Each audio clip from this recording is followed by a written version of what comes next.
I really love Love and Hip Hop. Like everyone laughs at me. I love Love and Hip Hop. I love Marriage Boot Camp. Like, I love all that. Like, I watch it all. But here's the thing that I've never seen. I've never seen a star blow up like Cardi B. Like as opposed to everyone else, like people kind of like, when you do Love and Hip Hop, they kind of look at you like you're in a graveyard, like you're a person who had a career. You understand what I'm trying to say? And now this is your way of like boosting it back up. Right. But Cardi B was like a person that came, was coming up, was known like the strip clubs or whatever, but then took it to a level that did you think that she could be where she's at right now? I mean, Cardi had a huge following before we even got her on the show. Yeah. She was Right. almost at a million followers on Instagram. On a poll. But I think Love and Hip Hop helped transition her social media fame to music, because we were there in the beginning and documenting her studio stuff. One of her first videos was Red Cafe. You know, like we really were there to help showcase that transition into music. And she had a real specific goal. She knew she wanted to come in, do what she had to do, and go on to the next thing in her life. You know, I think some people in reality, not just Love and Hip Hop, stay stuck because the fame and the notoriety and walking around and the money you get quickly from being on reality, people get really stuck in that. So you have to understand, you have to understand you have a goal that you need to have when you come into this. Like I'm coming in, I have this in mind, I'm gonna do this for this amount of time, and I'm gonna go on to the next thing. And I think Cardi had a great plan of attack when it came to jumping on Love and Hip Hop. So there's like rumors sometimes where you guys sign people for 8-year contracts. That couldn't been. I mean, everybody's negotiations is different with the networks. Okay. You know, the networks are the direct relationship when it comes to negotiating and stuff like that. So everybody's is different. Okay. You know, and that goes. It's not directly through the production company? The production company, you know, the network is the client, so we're producing the show for them. Right. So once it's time to do the show, then the networks have to come in and make those agreements happen. No, you secretly work for Love and Hip Hop. As much as you talk about Nori, first off, I will say I trying out right now. The Spanish version. No, listen, you know why? Because I feel like the show gets a wrong interpretation. What I mean by that is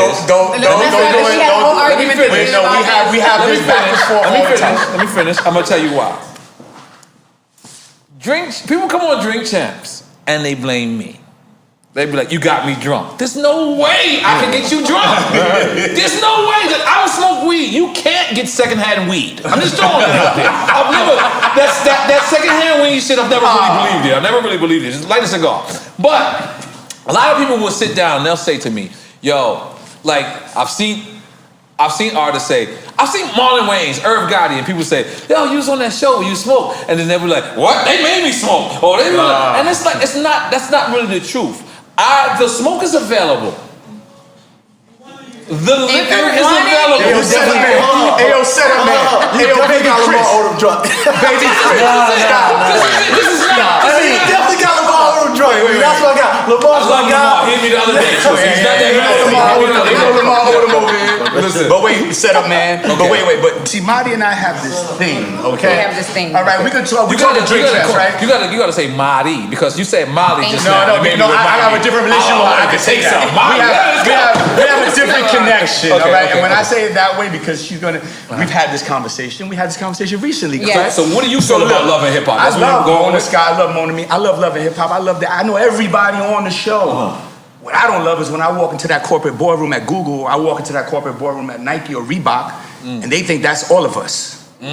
Because we're portraying a certain way of being. On the show itself. Hold on. So let's take this back. We're going to have it. Let's take this back. You know what? We sit here and talk about reality television and displaying the reality of someone's life when you guys, because you guys are older than me, let's just be clear, you guys have pushed the envelope of rap for all these years. So the realities of the rappers that come in and talk about the drugs, talking about slob on my dog and fucking bitches, getting money, all this shit was the reality of rappers. Is the reality show without the visuals. So what Love and Hip Hop and all these other reality shows come in and did is that they give you a visual representation, and it took the woman out of the shadows of a man that's been there for all these years. I'm done. See, the difference is we take accountability. Did you? Yes, we did. How long did that take? Until Love and Hip Hop came into play. See, this is Love and Hip Hop right here.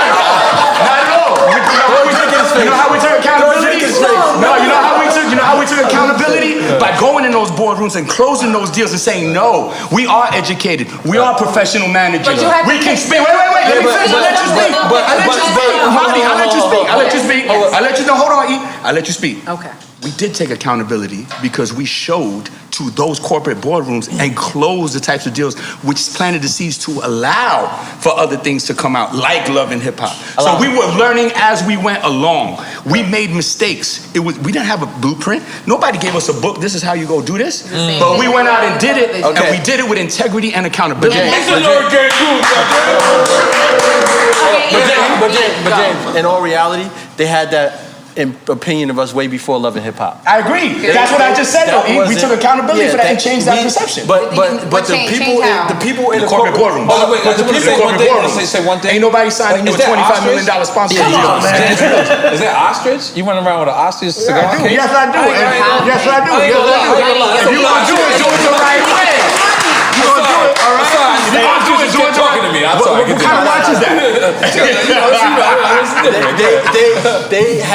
They've always had that opinion of us from the 80s, right? And you can't single-handedly blame it on Love and Hip Hop. No, nobody's doing that. I don't think that Love and Hip Hop portrays our culture properly. That's what it is. That's what I'm saying. That's what I'm saying. And I think that a lot of it is exaggerated for the drama of TV, which makes it even worse. Agreed. Right?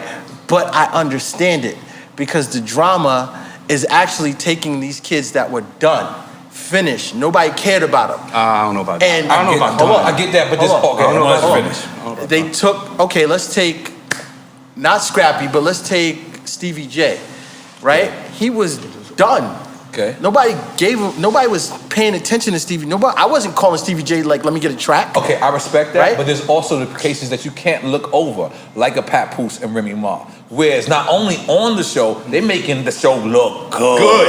And that's an answer. It's not just regular. Like, that's not just regular. I wanted to love my wife more. I'm with that. I was like, hold up. Let me ask you, I thought I was the most romantic nigga in the world. Let me ask you a question. Latin lover.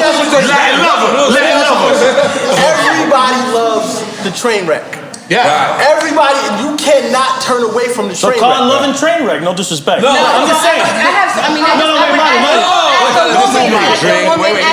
the woman in this, the only woman, not the woman in this room. Am I the woman in this room? Shout out to Angie Martinez, another legend. We need a train wreck. No, that's my Angie Martinez.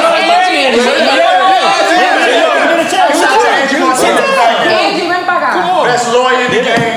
Wait, let me say something. One thing. I'll let everybody say something. One thing. Wait, James. So this is my only thing. This is what I said before on the show. It's called Love and Hip Hop. Now everybody here's industry and they represent MCs and the artists. Right. That's only one element of hip hop. So when I've traveled around the world and I'm talking to people, they're like, I thought hip hop was this culture with turntablists and b-boys and graffiti writers and knowledge of self and all of this. And this is what you guys are saying is hip hop now? That's what I feel is like disrespectful to the culture in that sense. Not as a show. Right. It's an amazing show. Right. That's why I'm saying if you call it Love and Hip Hop, that's where I kind of drew the line. Call it Love and Drama.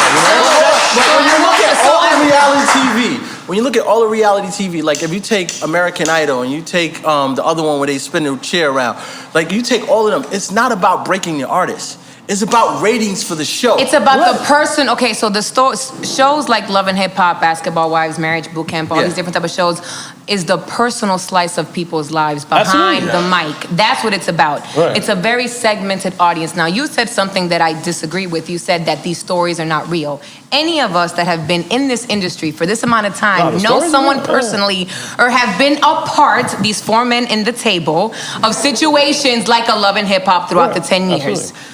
When I say real, when I say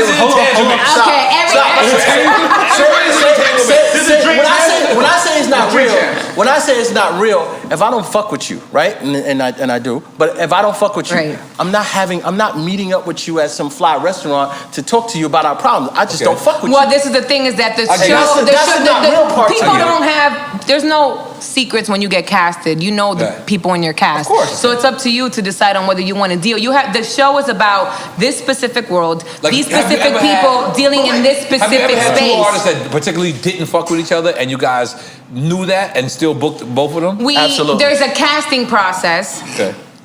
There is a casting process.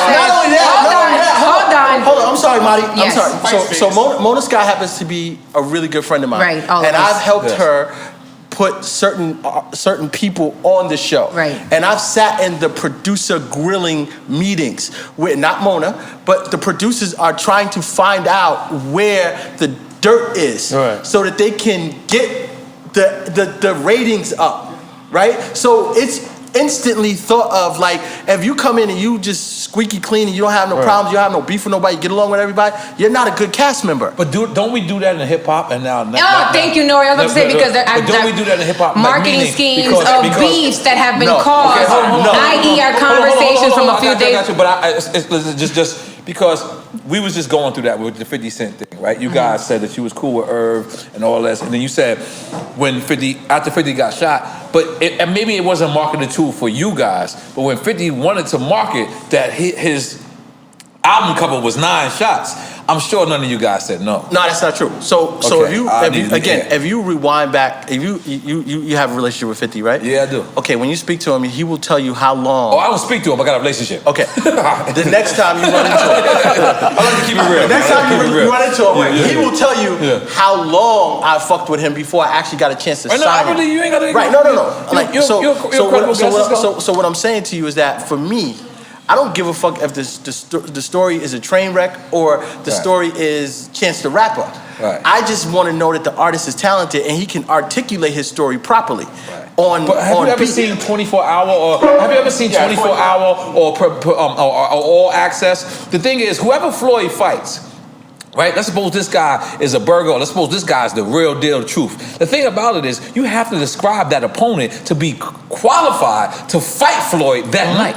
So don't we kind of like do that in the hip hop? Like, I mean, the thing about it is this, right? I learned from a real person. He said, I don't want my enemy to ever be a sucker. That shit fucked me up. Because he said, you see I ain't trust this guy. Shout to 50. You see I ain't trust this guy from the beginning. I was like this. But think about it. If your enemy is a sucker, it also takes away from you.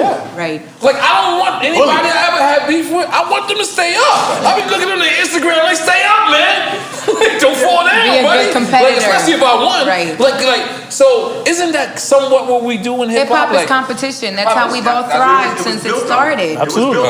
Competition. But let's digress for 1 second, please. Okay. I have a real issue with the fact that what you just said was on point.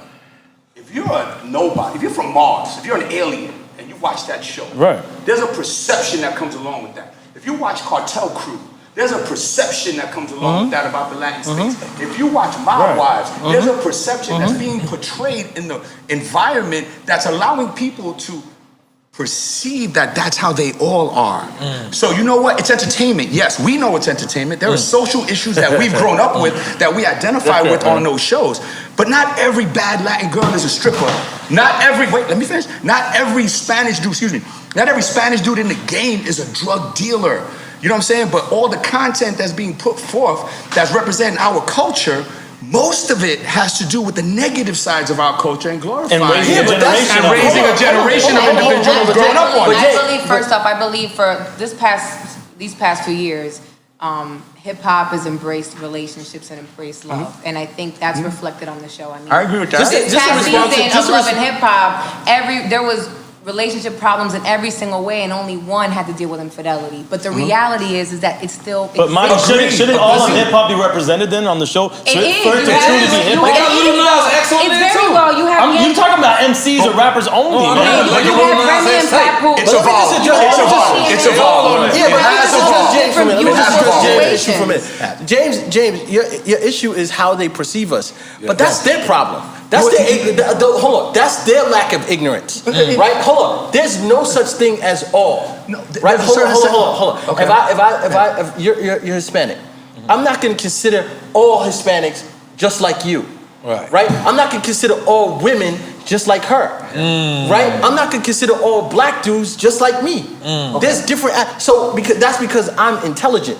And we live in a culture now, and we live in a world, especially with this election coming up, where a lot of people are concerned with all. Right? They have this perception of all black people are this way or all white people are this way. And I know white people who say Black Lives Matter. And I know white people who don't understand why we have to say Black Lives Matter. So it's their ignorance that we can't cater to. Nobody's catering to it. You know what? I'll give it up to you, E, on that, but let's be real.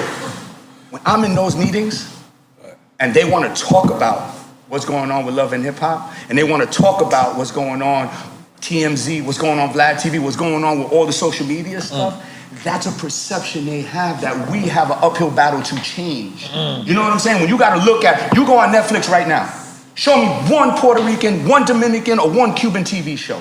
You can't. Nicky Jams. Wait, that's a documentary, and it's a scripted documentary by Jesse Terrero. By Jesse Terrero. Scripted series. But wait. How long did it take? How long did it take to get there? I'm gonna be honest. You naming one? You are correct. You naming one? You're naming one. Yeah. How many Mexican drug dealer cartel shows are there? Basketball. There's 15,000 basketball shows. I can't watch another one. I'm sick. And Drug Inc. And scripted shows. Scripted shows are all Mexican. That goes back to when everybody was making Minister Society and Boys in the Hood and every. You know what I think is missing? I love this talk. Listen. I think that what's missing, that's been missing forever in hip hop, is just the balance. Yes. There's a lack of balance. We had one. So he wants a Hispanic love joke. We had NWA over there. You know what I'm saying? But I don't want Hispanic love joke. That's not what I'm saying. Now stop, E. What I'm saying is this. Let's be clear. Don't change my.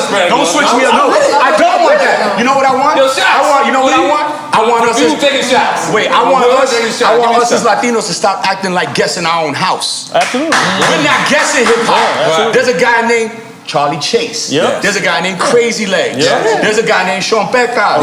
There's a guy named Renee McLean. There's a lot of individuals. There's an Angie Martinez. There's a DJ Enough. There's a DJ Camilo. Yes, sir. You know what I'm saying? There's a Mighty. No, what I'm saying is, why do you feel like you're a guest though? No, we are guests in hip hop because the perception is we put Latin in front of everything. Latin rapper, Latin X, Latin this. I think and Pun they just But they just started taking away urban. They now is a movement to take away urban from black music or black music department. How do you identify Spanish music now on Billboard chart? I don't know. How? Tropical. And now in the last exactly. So there's a change happening. What I'm saying is when we have this conversation, when we talk about hip hop, there are so many different influences that have been here that the perception is that it belongs here in those markets, in those meetings, in those executive rooms. Because I'm in those executive rooms every day, and I've got to hear what the perception is about our community. I've got to hear what the perception is when you listen to a record and who said what, and Cardi did this, and this one says swallow my kids in a 2-seat, but Cardi talking about WAP. Has anybody listened to music over the last 3 years? Listen, that's the thing about WAP. But you got it. But hold on, guys. Stop. You can never stop artists from being who they are. I support WAP. I support women talking about they wet ass pussy because if that's who she is. There's nothing wrong with that. If that's who she is as an individual, but that don't mean that doesn't mean that Marty's gonna sing that. No, because that's not who she is. But you're taking the point down the wrong road. What I'm saying is that we get caught up in the definitions that are given to us based on our culture and our music. We get caught up. Yes, we do. Yes, we do. Yes, we do. Yes, we do. Because we assimilate ourselves. James, we assimilate ourselves. James, listen to me for a second. We don't get caught up in it. The ignorant people who don't understand our culture gets caught up in it. We get caught up in it. And that's how they identify us. Do you understand what I mean by caught up? Do you understand what I mean? We know the difference. No, we have to change the perception, so we get caught up in it by changing it. Why do we gotta change our perception? Why? Because we're better than what people think. I don't give a fuck what they think. Well, that's why you're where you're at in your great music side, and I'm at in my corner side. I do care. I do care. I don't give a fuck what they think. Well, then I'm not here. Listen, because you know why you in that room? You're in that room because they need something from you. They need you, that's true. They're not in that. You're not in that room. You're not in that room because they want you in that room. They're in that room because they're trying to get something from you. You know what? You know why I'm in that room? So when you go in that room and you know why I'm in that room? and that's how come. Hold on, let me say. That's how come I always fuck with Russell Simmons. He said I'm walking in that room with a hoodie and my Adidas on, and I don't give a fuck. I'm never putting on a suit and tie to appease your motherfuckers because this is who I am. And you want to be a part of my culture? I don't give a fuck about being a part of your culture. But wait a second. You know and why? You gotta respect but you know why I'm in the room? Why? I'm an owner. Of course. I'm an owner. But I am an owner. I'm not working for them. And they want something from you. No. Okay. They want. Can we get Marty a They shot? want to know Eric how makes to a note. maximize. It's called culture evolution. We evolved the hip hop culture by trial and error. Nobody tell had me a blueprint. tell me a room that you've ever been in your life that you didn't deserve to be in. Nobody said that. I deserve to be in every room. I'm not saying No. that. I'm not saying that. That's what he's trying to say. That you did not earn to be in. No, what I'm Listen to me. In hip hop, in the culture of music, if you don't have a reason to be in that room, you don't get your phone call returned. Hold on. That's this true. is real.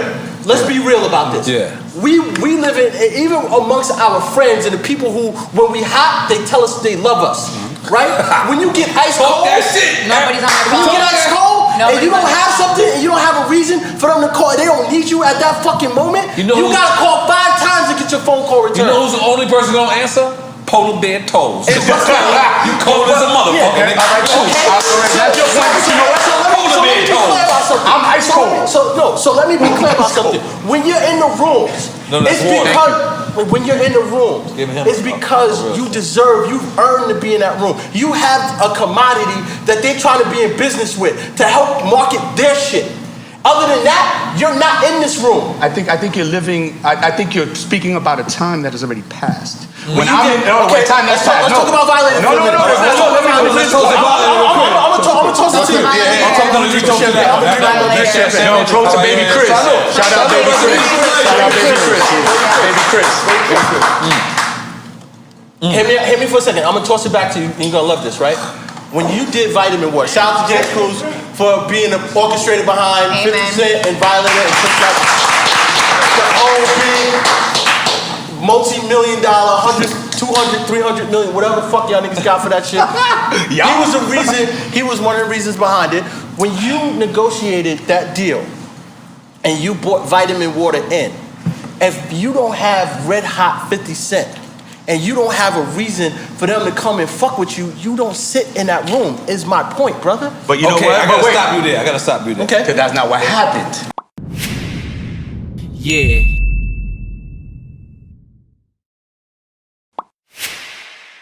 Yeah.